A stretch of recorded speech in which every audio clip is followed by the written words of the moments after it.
Ketua Umum Partai Golkar Bahlil Lahadalia merespons terkait dengan isu kabinet gemuk di periode pemerintahan Prabowo Gibran mendatang. Menurut Bahlil, tak ada masalah jumlah kementerian ditambah menjadi 44 untuk percepatan program Prabowo Gibran. Bahlil Lahadalia menyebut jumlah kementerian boleh bertambah asal sesuai dengan kebutuhan. Menurutnya setiap presiden punya gaya kepemimpinan masing-masing termasuk soal tugas-tugas kementerian. Ia yakin Prabowo Subianto bakal mempertimbangkan dengan cermat siapa-siapa saja yang akan menduduki posisi menteri nantinya.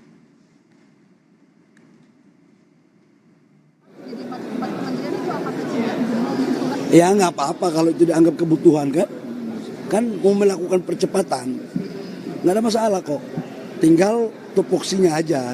Dan saya pikir itu masing-masing pemimpin kan punya style yang berbeda ya. Untuk penyusunan kabinet adalah hak prerogatif presiden terpilih. Jadi kalau kita ini jangan bertindak atau berkomentar melampaui batas kewenangan. Serahkan semuanya kepada Pak Presiden terpilih, Pak Prabowo. Mau berapa jumlahnya kita lihat aja.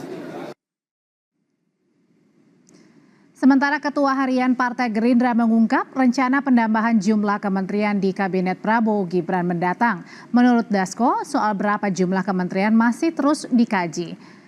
Sufmi Dasko Ahmad bilang saudara memang ada usulan untuk menambah jumlah kementerian. Tapi soal berapa pastinya masih terus dilakukan simulasi. Wakil Ketua DPR memperkirakan nomenklatur dan posisi menteri bakal dirampukan sekitar 7 hari sebelum pelantikan Prabowo Gibran.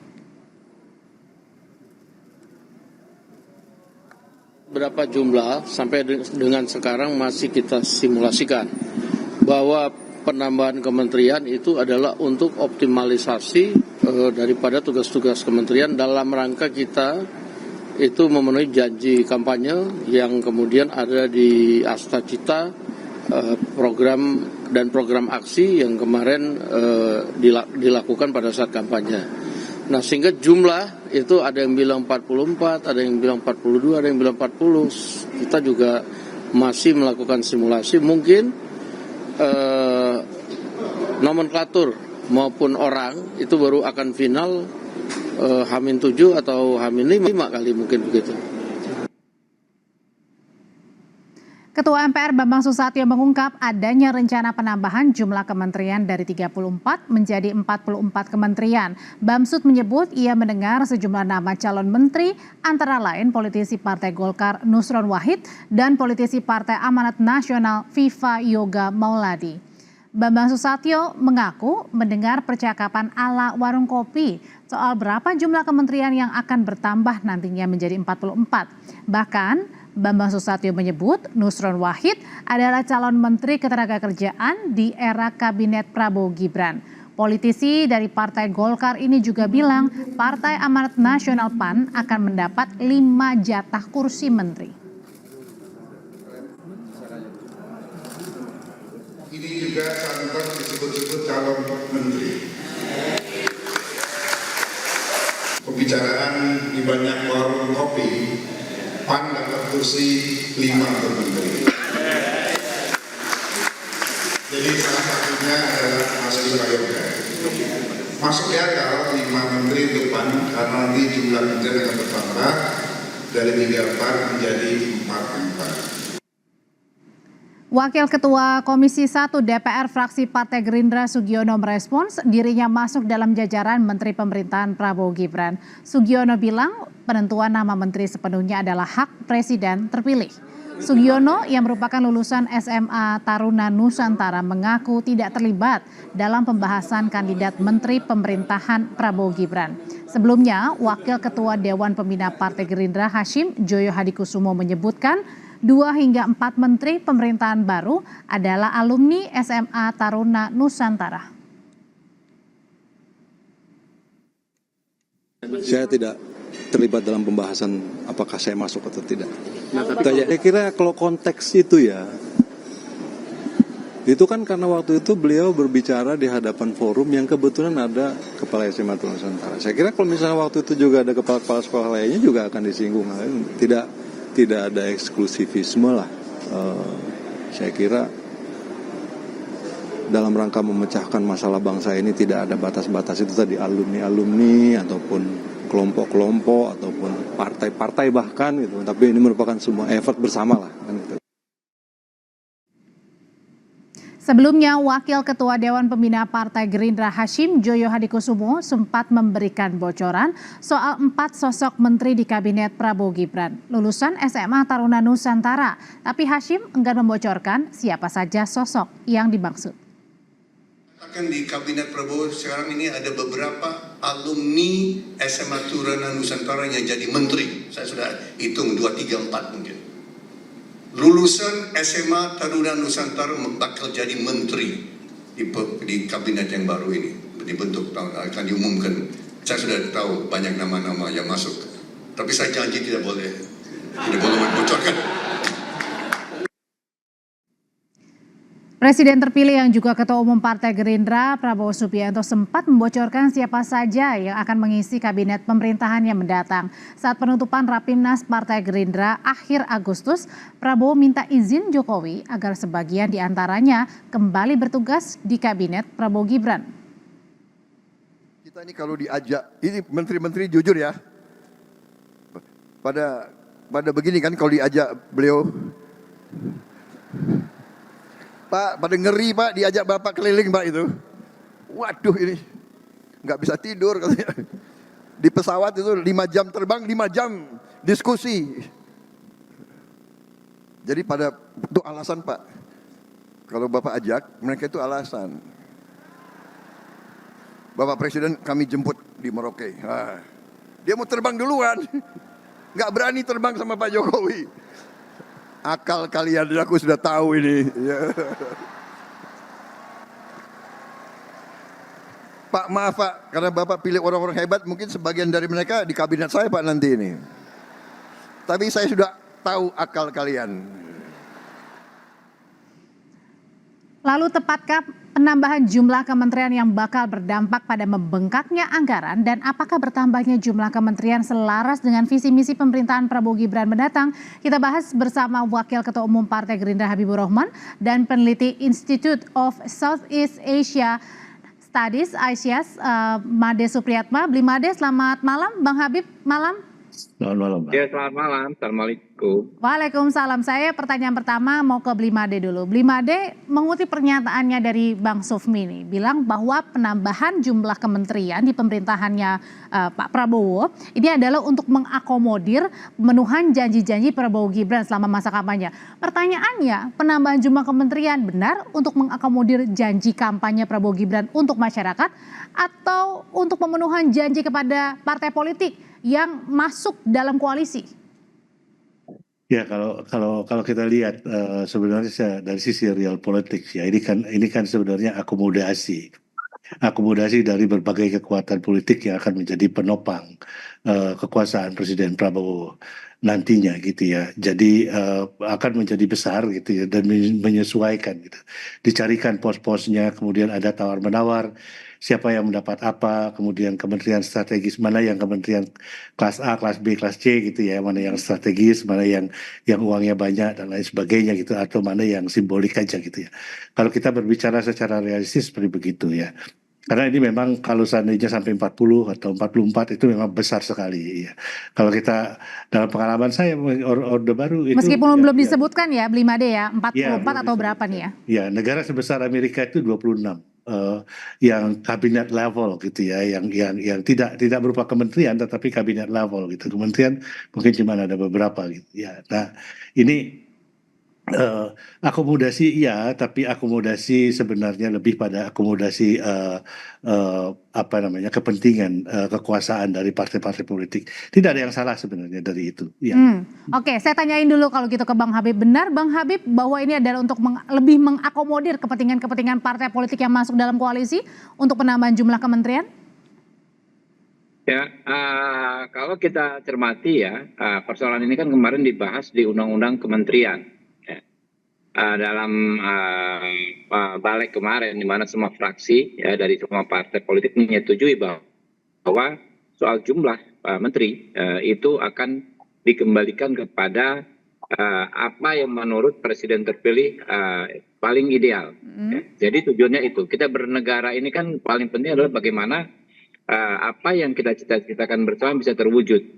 Ya, kami punya visi, misi, program, ya, asta-cita dan program-program aksi kami, ya, tentu kan itu harus diimplementasi.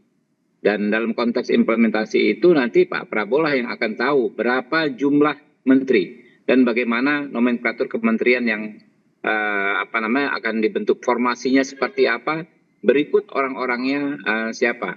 Ya, jadi apa yang disampaikan Pak Made itu bagian dari demokrasi, mungkin bagian dari kritikan, bagian dari upaya untuk mengingatkan, nggak ada masalah ya. Tapi itu sama sekali tidak benar, ya. Yang paling penting tapi mengingat karena dalam rapat kemarin kan semuanya setuju tuh tadi tuh kan, dan akan segera dibawa ke paripurna. Saya ngomong dulu boleh nggak? Boleh. Iya, jadi yang paling penting adalah bagi kami bagaimana mencapai ya pemenuhan janji-janji kampanye yang sudah kami sampaikan. Itu. Jadi mau berapapun jumlah kementeriannya ya orientasinya ke sana. Oh oke. Nah tapi kemudian balik lagi nih ke pertanyaan saya Bang Habib. Kalau tadi dalam rapat kan semua fraksi menyetujui ya dibalik begitu. Nah berarti artinya ini juga bisa dikatakan seperti Bli Made ya untuk mengakomodir juga karena semua parpol setuju, berarti besar kemungkinan juga bahwa nanti yang akan mengisi pos kementerian di era Prabowo Gibran adalah partai-partai yang sudah berkoalisi yang masuk di dalam koalisi Prabowo Gibran. Saya sulit memahami apa kata berarti yang Anda gunakan, apa maksudnya, ya kan? Jadi orang-orang ya yang ada di balik, teman-teman dari berbagai partai politik kan tentu punya pandangan yang sama, punya idealisme yang sama bahwa pemerintahan yang sudah dipilih oleh rakyat ini harus bisa berjalan, harus bisa ya menjalankan visi misi dan program-programnya. Itulah yang kami perdebatkan, kami perbincangkan secara transparan dan terbuka. Teman-teman bisa lihat kok sepanjang pembahasan tersebut, semuanya bicara hal tersebut ya. Walaupun tetap memperhatikan aspek efisiensi dan lain sebagainya, efektivitas dan lain sebagainya. Tentu itu tetap dipertimbangkan ya. Oke, balik ke Bli Made. Bli, di dalam revisi undang-undang kementerian atau rancangan undang-undang kementerian negara ini kan ada dalamnya menyebutkan bahwa presiden ini dapat menentukan sendiri ya jumlah kementeriannya begitu. Ini bagaimana dengan anggarannya nanti, besar sekali? Ya pasti kalau anggaran masih besar ya. Atau kalau tidak, kalau ada anggaran tetap ya posnya yang setiap kementerian itu diperkecil. Tetapi kan ada sedikit kontradiksi di sini kan. Di satu sisi bahwa jumlah kementerian itu ditentukan oleh DPR gitu ya. Dan semua sepakat ini proses politik di DPR. Tetapi di sisi yang lain kemudian presiden mendapat punya hak prerogatif untuk menentukan. Ini agak sulit untuk memahami logik itu karena memang kontradiktif gitu ya. Di satu sisi presiden sebenarnya kan harus tunduk pada undang-undang gitu, yang dibuat oleh DPR bersama pemerintah. Tetapi terus kemudian presiden punya prerogatif gitu ya. Jadi ini murni proses politik saya kira ya, tawar-menawar, terus kemudian backroom deal gitu ya. Termasuk juga dengan belakang partai politik yang banyak sekali masuk ke koalisi. Iya, dan itu harus diakomodasi. Dan kita maklum lah, sebagai pengamat saya maklum lah bahwa ini ini adalah sebuah proses politik. Kalau mau efisiensi dan lain sebagainya itu persoalan yang lain, yang sama sekali lain. Itu kemudian tergantung pada kemampuan kita ya, kemampuan fiskal kita, terus kemudian tergantung pada tujuan yang ingin dicapai. Kalau seandainya tujuannya adalah stabilitas supaya tidak ada gangguan dan lain sebagainya ya yang besar itu oke gitu. Tapi kalau untuk mencapai satu tujuan tertentu umpamanya membuat pemerintahan yang lebih efisien dengan struktur yang lebih ramping ya ini membesar ini memang bukan sesuatu yang ideal. Belum lagi ada tambahan nanti kalau misalnya wakil-wakil begitu ya. Wakil menteri gitu ya. Wakil dan lain sebagainya karena itu kan juga politik akomodatif kan. Tapi juga mungkin Pak Prabowo saya kira mungkin juga saya mengharapkan smart politics dari beliau gitu. Jadi beberapa memang dipasang untuk sebagai totem gitu ya, sebagai simbolik saja gitu ya.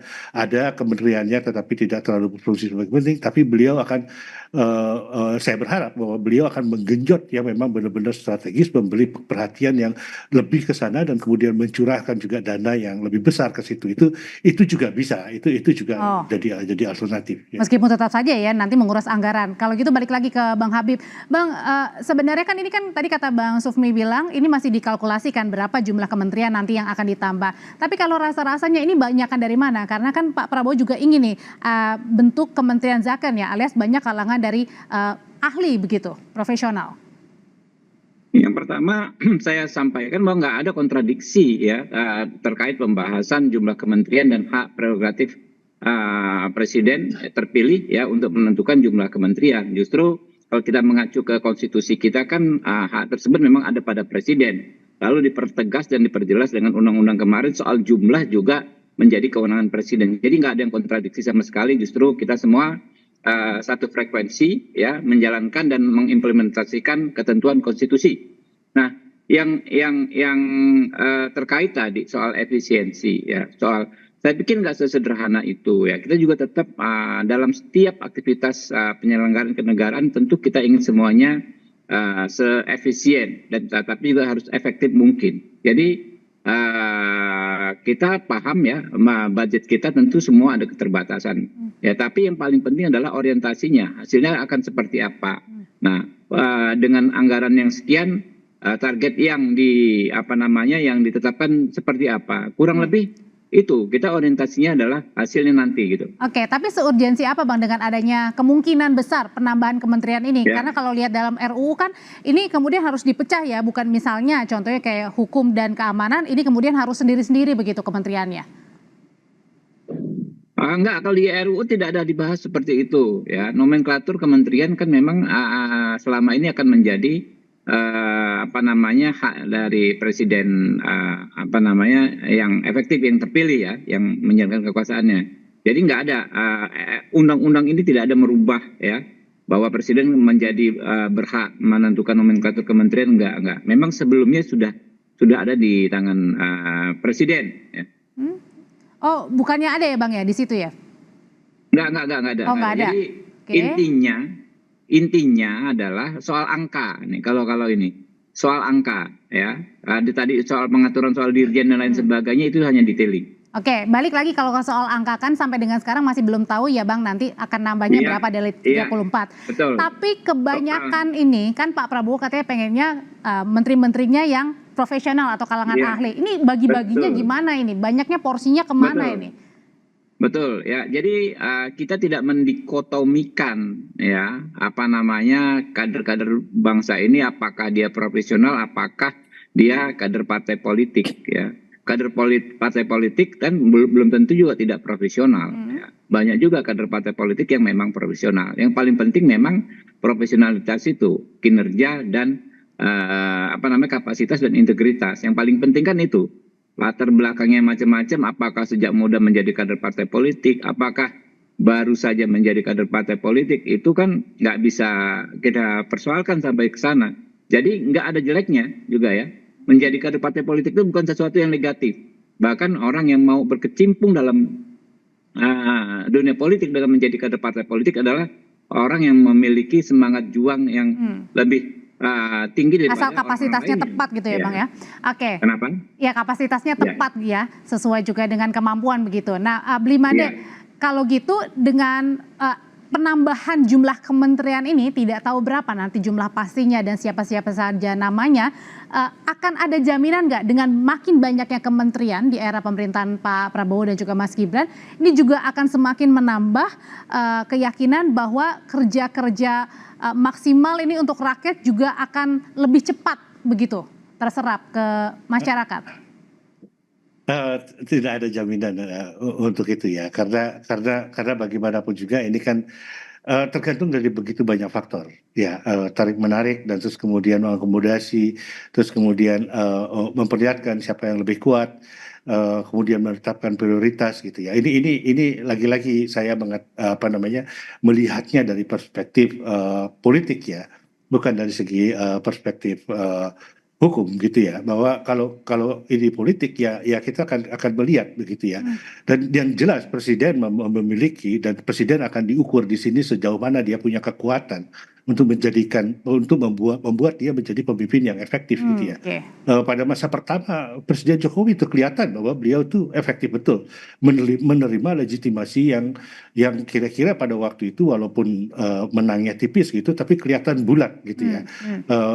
Sangat efektif. Nah ini yang kita akan lihat tarik menarik, dan juga perlu diperhatikan bahwa tidak hanya partai politik, Pak Jokowi juga masih punya kepentingan di sini ya, menaruh orang-orangnya dan lain sebagainya. Itu harus kalau kita lihat dari kacamata perimbangan kekuatan politik. Nah apakah bisa bekerja secara efisien? Berarti soliditas di dalam nanti internal pemerintahan sendiri kalau gemuk gitu ya, kementerian ditambah ya. Dan kemudian mungkin Presiden Prabowo setelah beberapa saat mengendapkan ini kemungkinan akan mengubah sesuatu gitu dengan reshuffle kedua. Kita tunggu saja. Ini proses yang menurut saya, untuk saya ini normal, betul.